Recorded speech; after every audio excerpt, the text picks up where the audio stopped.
Hello friends, welcome back to the new video. In this video guys, we are going to talk about how can we off this auto rotate screen in our Redmi phone. Guys, you can see guys, this auto rotate guys, you want to off in your Redmi phone, so guys you can off it. And guys, now let's see how to off auto rotate screen in our Redmi phone. In this video guys, I am going to show you.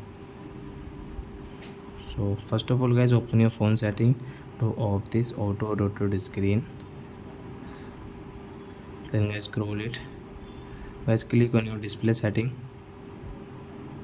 and again scroll, and guys you can see your auto rotate screen. So we will off from here, and guys your auto rotate screen will not work. So you can see guys, if you try to rotate your phone, so it will not rotate. So I hope friends you have understood how to off auto rotate screen in our Redmi phone. So that's it guys, thanks for watching. Now we will meet on next video with new topic. Before going guys, please comment, like my video, subscribe my channel. Bye bye friends.